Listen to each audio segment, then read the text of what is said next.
Oh, je me sens seul, isolé, déprimé, envieux, pessimiste, de moins en moins empathique, puis presque tout le temps en colère.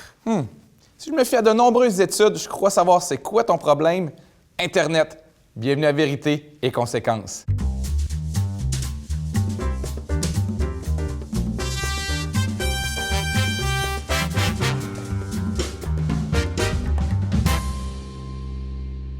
J'ai l'impression que tout le monde est tout le temps en colère sur Internet. T'as raison. Selon une étude du MIT, les commentaires négatifs et empreints de colère ont beaucoup plus de chances d'être partagés et devenir viraux que ceux qui s'inspirent d'une émotion positive. Internet carbure à la colère. J'ai aussi l'impression que même des gens qui sont normalement gentils tiennent des propos qui n'ont aucun bon sens.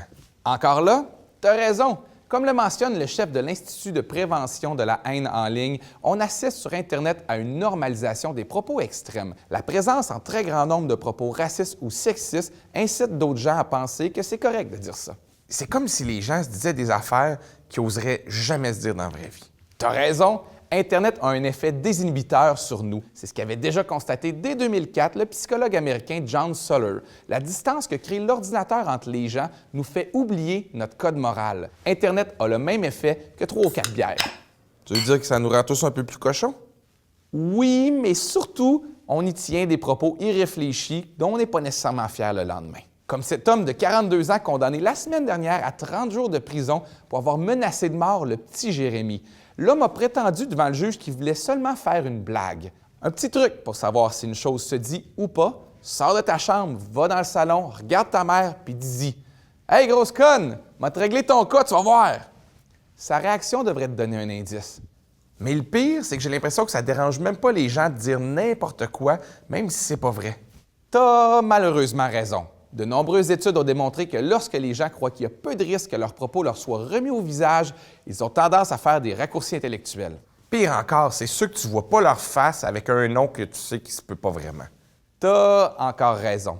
L'anonymat ou le sentiment d'anonymat sur Internet favorise les débordements. Une analyse démontre que lorsqu'il y a anonymat, rien de moins que 53 % des gens font des commentaires jugés déplacés.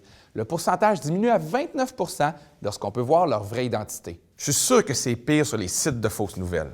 Là, tu te trompes. Fait surprenant, ce n'est pas sur les sites de nouvelles considérés comme extrêmes où les opinions y sont les plus tranchées qu'on retrouve le plus de commentaires agressifs. Au contraire, comme nous apprend une étude de l'Université Rowan, c'est sur les sites où les nouvelles sont considérées neutres que les gens sont les plus en colère. Fait que c'est quand les nouvelles sont le plus de qualité que les gens sont le plus fâchés, hein? Exactement. Mais c'est qui ces gens-là? Ben, c'est un peu tout le monde, mais selon une étude du Pew Center Data, les gens qui commentent le plus sur Internet sont majoritairement des hommes blancs, sans emploi et célibataires. Je sais, ça paraît cliché, mais c'est ça. Les hommes blancs ont tellement de choses à dire, surtout quand ils n'ont pas de blonde pour leur dire « Es-tu encore en train de t'ostiner sur Internet avec quelqu'un que tu connais pas? Viens donc te coucher! » Le plus ridicule, c'est qu'une autre étude nous apprend que plus on commente sur Internet, moins ce qu'on y dit est intéressant.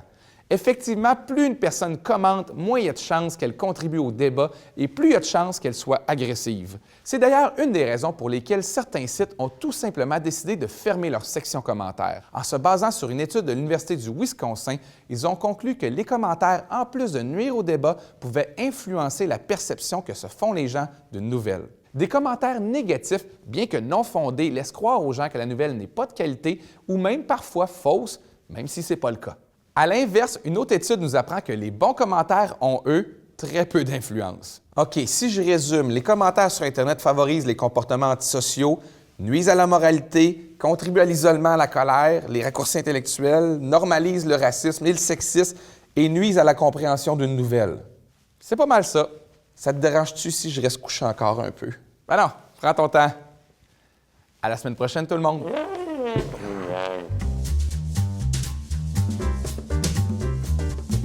Là, il doit pas avoir une chose de positive sur Internet. À part cette vidéo-là, non,